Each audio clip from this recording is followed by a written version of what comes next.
Como foi sua noite? Dormiu bem? E na escola, como vai seu rendimento? Quem dorme melhor aprende mais e, consequentemente, tira melhores notas.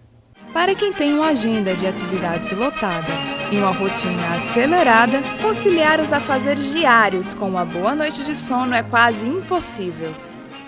A Aline pode ser considerada uma exceção rara. Apesar de tão jovem, já aprendeu que dormir bem é uma regra que deve ser seguida à risca. Mas nem alunos exemplares como ela estão livres daquele sono incômodo nos primeiros horários da manhã. Como minha aula começa às 7 horas, eu tenho que chegar aqui muito cedo e eu sempre chego meio sonolenta. Eu e praticamente toda a escola. A gente chega na aula, normalmente quando eu sempre chego meio atrasado, o professor já está entrando, eu fico lá atrás e a dificuldade de prestar atenção aumenta. Com o objetivo de traçar a função real do sono no processo de memorização e aprendizagem humana, o Instituto Internacional de Neurociência de Natal vem desenvolvendo o projeto Sono e Sonhos. Eu comecei a trabalhar com sono e memória em ratos há mais ou menos uns 15 anos. E passei vários anos, estava no meu doutorado, depois no meu pós-doutorado, estudando esse assunto e fazendo algumas descobertas usando biologia molecular e eletrofisiologia, que são técnicas para se entender o funcionamento do cérebro. E quando eu vim para o Brasil e abri meu laboratório aqui em Natal, eu vi nisso uma oportunidade de estender esses meus estudos para o sono e os sonhos humanos. Dentre as pesquisas que compõem o projeto, um experimento pioneiro, realizado com crianças do ensino fundamental de algumas escolas de Natal, busca comprovar os benefícios que um cochilo após as aulas pode trazer para a aprendizagem. O estudo revela que as crianças que dormem um pouco após cada aula aprendem melhor e têm seu desempenho em sala de aula otimizado. E de quebra, ainda traz uma contribuição fundamental: o alerta acerca da necessidade de reorganizar o modo como o sono é concebido no ambiente escolar. Tudo indica que o sono é responsável por fazer a passagem das memórias de curto prazo para longo prazo. Então, se isso é verdade, a nossa pedagogia deveria levar isso em consideração. Talvez a gente demonstre nas nossas pesquisas que o sistema ideal, ou mais adequado, seria ter aulas mais curtas, muito entusiasmantes, com professores carismáticos, bem pagos, felizes, satisfeitos, com recursos na mão, aulas rápidas, onde a mensagem fosse passada com intensidade, porque isso leva à formação de memórias mais fortes e mais duradouras, e depois a criança teria um período de descanso, de não interferência sensorial, para ela poder processar aquele conteúdo adequadamente. Se essas coisas de fato forem demonstradas, é possível que um dia, até no pós-doutorado, tenha uma esteirazinha, uma rede para a pessoa ir lá e tirar sua soneca. Freud dizia que o sono contém restos diurnos. Mas será que eles possuem mesmo relação com as atividades desempenhadas durante o dia? Essa é outra questão que a equipe do Instituto Internacional de Neurociência de Natal se propõe a desvendar. Já em processo de publicação, o experimento analisa os vários níveis de desempenho de alguns jogadores do Doom, um game violento com monstros, caminhos secretos e bolas de fogo. Durante 2 noites consecutivas, o experimento analisa o sono de voluntários através do controle por eletrodos. A primeira noite serve para a adaptação dos indivíduos. Quando se observa que eles atingem o último sono REM, aquele no qual existem os sonhos, são acordados para relatar o que sonharam. Somente na segunda noite, o indivíduo é apresentado ao jogo Doom. Por 1 hora, os voluntários jogam o videogame e em seguida dormem. Quando atingem o último sono REM, são novamente despertados e questionados sobre o sonho. A gente percebeu com os dados que quando a gente acordava esses pacientes na segunda noite, eles relatavam experiência do jogo. Tinha uns que relatavam que estavam jogando, estavam no meio do jogo, tinha uns que relatavam que estavam no ambiente, na rua, mas que lembravam o jogo. Então, fazendo uma estatística quantificativa, nós verificamos que realmente os sonhos desses sujeitos tinham relação com a tarefa do dia dela, comprovadamente. Provavelmente, você sonha toda noite, né? O que acontece é, de repente, é não interesse em saber o que sonhou, você não está treinado para isso, né? E a outra coisa é que realmente deve ter uma relação realmente com o seu dia a dia. Após a segunda análise do sonho, eles voltam a jogar o videogame, quando é observado que o desempenho no jogo melhora consideravelmente. Então, o que a gente achava antes, que quanto mais sonha, as pessoas, mais quantidade de sonho, maior quantificação do sonho essa pessoa teria, maior seria o desempenho dele. Mas não foi isso. Isso é uma coisa que a gente discutia muito, que não achava resultado. Mas a gente começou a ver que tinha uma curva que é como se fosse um U invertido. Então isso era o quê?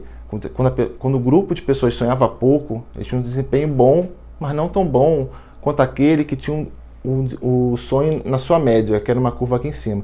Então o que a gente começou a ver? Então, para você ter uma curva de aprendizado, que é muito interessante, que é o quê? Para você aprender alguma coisa, tem que ter um estresse. Mas se esse estresse for muito alto, você decai no aprendizado. E se você está pensando que as descobertas do experimento com o videogame Doom pararam por aqui, a equipe de cientistas do Instituto já tratou de idealizar novos experimentos capazes de relacionar a memória a jogos eletrônicos e sonhos. Que a ideia é a gente colocar 2 sujeitos experimentais, um jogando contra o outro, só que em papéis completamente diferentes. Então um vai ter um papel de predador, ou seja, vai ter que achar o outro e tem recurso de ganhar muito mais fácil, e o outro de presa, né? E depois a gente vai inverter esses papéis.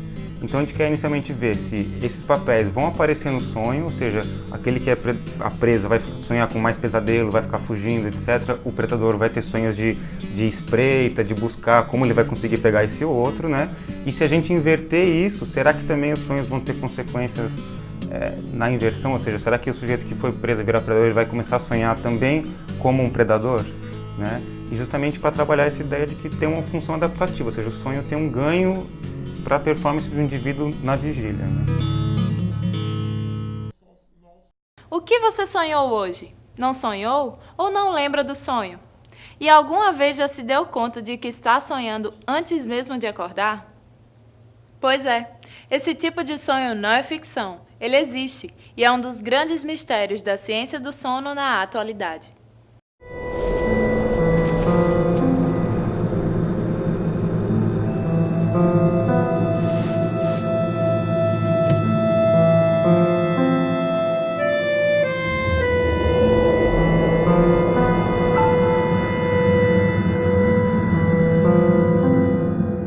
Porque no sonho lúcido, o sonhador tem controle do sonho. A pessoa, ela não é só o ator do filme, ela é o diretor, ela é o roteirista. Já pensou se pudéssemos encontrar aquela pessoa que mora a quilômetros de distância de nós? Ou se não tivéssemos de nos preocupar em enfrentar aquele trânsito caótico todos os dias, porque poderíamos simplesmente sair por aí voando como um super-homem? Esses parecem desejos impossíveis para muitos de nós. Mas é bem verdade que, se deixarmos de lado a ideia do plano físico e mergulharmos no universo dos sonhos, qualquer uma de nossas fantasias, por mais maluca que seja, pode se tornar realidade. And now, a glamorous dancer in a special number, Dance of Tomorrow. E se eu disser que é possível termos consciência dos nossos sonhos enquanto ainda sonhamos? E além disso, que é possível controlarmos tudo o que acontece dentro deles? O sonho lúcido é um fenômeno apresentado ao homem há séculos. No entanto, ainda é considerado um grande mistério para a ciência. Com o intuito de desvendar um pouco mais desse universo simbólico, o estudante de doutorado Sérgio Rolim está desenvolvendo, sob a orientação do neurologista Siddhartha Ribeiro, um estudo acerca da relação entre sonhos e lucidez. Então, nossa pesquisa nesse momento é pesquisa básica, a gente quer entender o fenômeno. O que acontece que é diferente durante o sonho lúcido do sonho normal?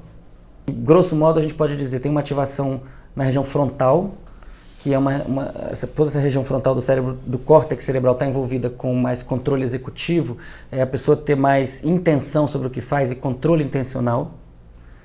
Isso, durante o sonho lúcido, está bem forte. A pessoa controla o sonho, ela determina a existência de personagens, de cenários e as próprias ações. Pode voar, pode viajar entre planetas, ela pode fazer o que ela quiser.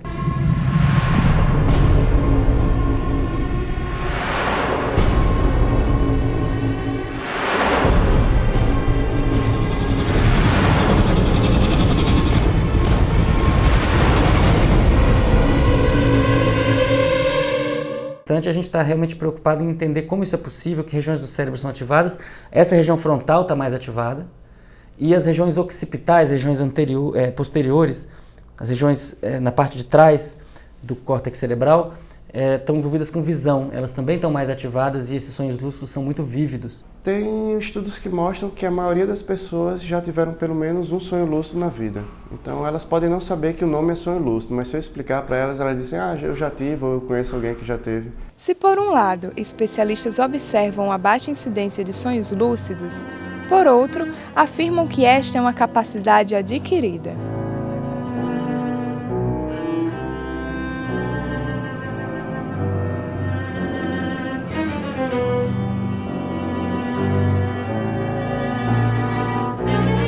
Em outras palavras, através do exercício e treinamento adequados, os indivíduos podem se tornar sonhadores lúcidos frequentes.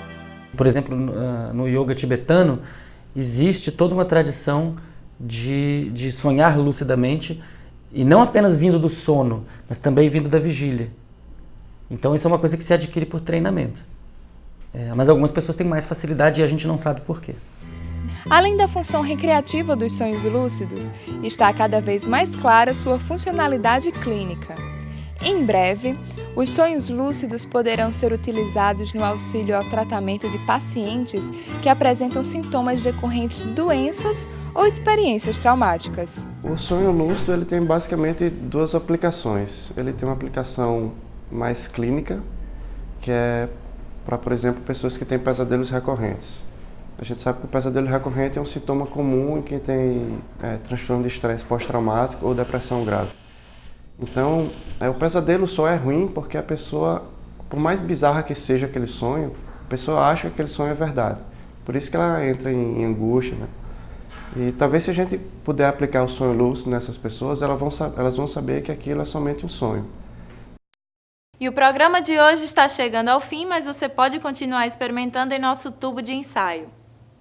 Acesse nosso site, mande um e-mail para tubodensaio@tvu.frn.br e sugira temas que você gostaria de ver por aqui. Até a próxima semana com mais um programa Tubo de Ensaio.